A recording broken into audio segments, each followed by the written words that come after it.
தலன்னு ஒரு மீன் குழம்பு சூப்பராக எப்படி ரெடி பண்ணுறதுன்னு பார்க்கலாம். அதுக்கு தேவையான பொருள் எல்லாம் எடுத்து வச்சுருக்கேன். ஒரு 20 போல் சின்ன வெங்காயம், கொஞ்சமாக தேங்காய், நெல்லிக்காய் அளவுக்கு புளி, தாளிக்க வெங்காயம், பச்சை மிளகா, கருவேப்பிலை, முருங்கைக்காய், உருளைக்கிழங்கு, மீன், 2 சின்ன தக்காளி.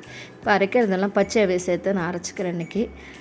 வெங்காயம், புளி, தேங்காய் எல்லாம் சேர்த்துருக்கேன். 2 தக்காளி, 1 ஸ்பூன் மஞ்சத்தூள், 2 ஸ்பூன் மல்லித்தூள், 1 ஸ்பூன் மிளகாத்தூள், ஒரு 7-8 பல் பூண்டு, கொஞ்சம் இஞ்சி சின்னதாக 2 துண்டு எல்லாம் சேர்த்து நைஸாக அரைச்சி எடுத்து வச்சிட்டேன். இப்போ அடுத்ததாக கடையில் 3 ஸ்பூன் எண்ணெய், கடுகு, வெந்தயம் சேர்த்துட்டு பச்சை மிளகா, வெங்காயம், கருவேப்பிலை எல்லாம் சேர்த்து வதக்கிக்கிறேன். இப்போ அரைச்ச விழுதை இது கூட சேர்த்து நல்லா பரட்டி விடுறேன். கொஞ்சமாக உப்பு தேவைக்கு சேர்த்துக்கலாம். இப்போது கட் பண்ணி வச்சுருக்க காயை முதல்ல சேர்த்து இது ஒரு 2 நிமிஷம் அப்படியே பரட்டி விட்டுடலாம். உடம்பு சரியில்லாமல் போனதுக்கப்புறம் இன்றைக்கி தான் வீட்டு சாப்பாடு மீன் குழம்பு தான் வச்சு சாப்பிட்ணுன்னு முடிவு பண்ணிட்டேன். அதனால் மீன் குழம்பு தான் வச்சு சாப்பிட்ணுன்னு செஞ்சாச்சு. இப்போது அதுக்கப்புறம் தண்ணி ஊற்றி தேவைக்கு மீன்களை தண்ணி நல்லா கொதித்து வந்தோடனே மீன்களை சேர்த்துடலாம்.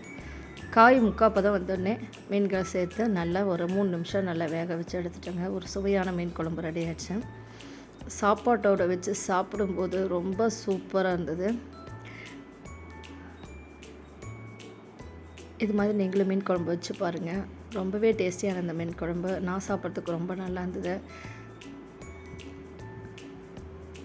அமேசிங்க, உண்மையில் அமேசிங் இருந்தது. அடுத்தது என் வீட்டுக்கு வந்த பொண்ணு மருமகள் பிறந்த நாள் தான் இன்றைக்கி, யாஷிகாவுக்கு. அதனால் ஹாப்பி பர்த்டே சொல்லி கொண்டாடியாச்சு.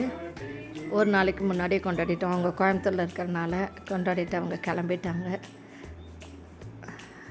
மெல்வின் என்னோட மூத்த மகன், இப்போ தான் கல்யாணம் ஆகி 6 மாதம் ஆகுது அவங்களுக்கு. காட் பிளஸ் யூ சொல்லிவிட்டு கேக்கு கொடுத்தாச்சு. ரொம்ப சந்தோஷம். என்னை வீட்டில் பொண்ணு இல்லாதனால வீட்டுக்கு வந்த பொண்ணாக நினச்சி அதுதான் உண்மை. ரொம்பவே சந்தோஷமாக இருந்தது. மகனும் மருமகளும் ரொம்ப சந்தோஷமாக இருக்கிறத பார்க்கும்போது அப்பாடா அப்படின்ட்டு. அடுத்தது என் சின்ன மகன் அன்னைக்காக விஷ் பண்ணான். இந்த வீடியோ பிடிச்சிருந்தால் லைக் பண்ணிடுங்க. தேங்க்யூ.